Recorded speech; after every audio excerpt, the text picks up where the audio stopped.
So, when Filosola and Urea make it back, like, how long did it take for the Mexican army to sort of regroup and restructure and be prepared for whatever happens, or just be prepared as an army? Yeah. What happened is they got back to Matamoros and they were in terrible shape. And the government promised them reinforcements and new supplies and all this kind of stuff. And it didn't really happen. There was some revolts going on. Urrea tried to start a revolt.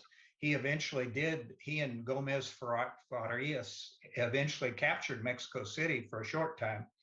But another thing that happened is that there was rioting in Mexico City by the poor, and they attacked all these foreigners' places of business. And there was a French pastry shop got attacked, and the French demanded reparations for their pastry shop being attacked. It's called, and they didn't. The Mexicans ignored them, so the French invaded uh, Vera Cruz, and Santa Anna then had to come back. This is after Santa Anna got back from Washington, D.C. He was sent there eventually and then back to Mexico. But they called him back, and that's when he lost his leg, was fighting the French at Vera Cruz and driving them out of the country.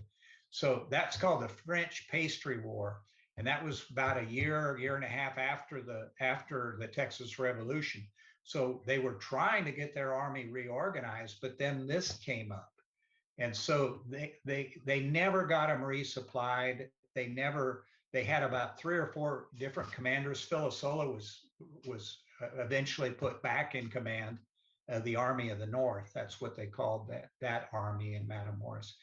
And they, of course, in 1842, they had two expeditions. Vasquez and Wool both tried to invade Texas, but it wasn't a serious invasion.